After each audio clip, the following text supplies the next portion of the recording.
আপনারা আমার পাশে যেই টিনের ঘরটি দেখতেছেন, এটা কিন্তু আপনার শুধু টিনের ঘর না, এটা আমাদের মুসলমানদের আগে আবেগ, মুসলমানদের হৃদয়ের স্পন্দন হচ্ছে আমাদের মসজিদ।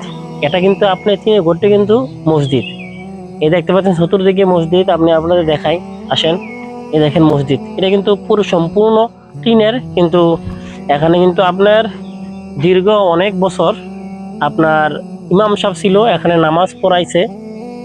কিন্তু এখন এখন আপনার মসজিদে বন্ধ হয়ে গেছে, একমাত্র আমাদের কারণে, আমাদের মতো কিছু নামদারি মুসলমানদের কারণে।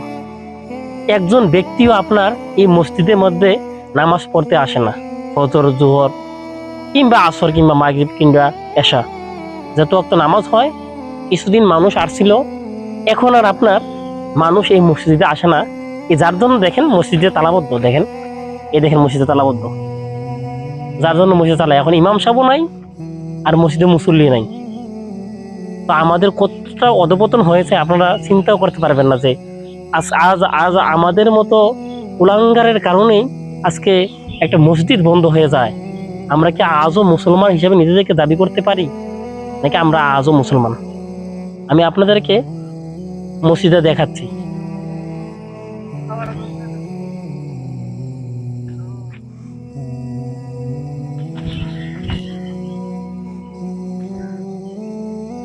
এই দেখেন, এটা মসজিদের আশেপাশে আমি দেখাচ্ছি আপনারে।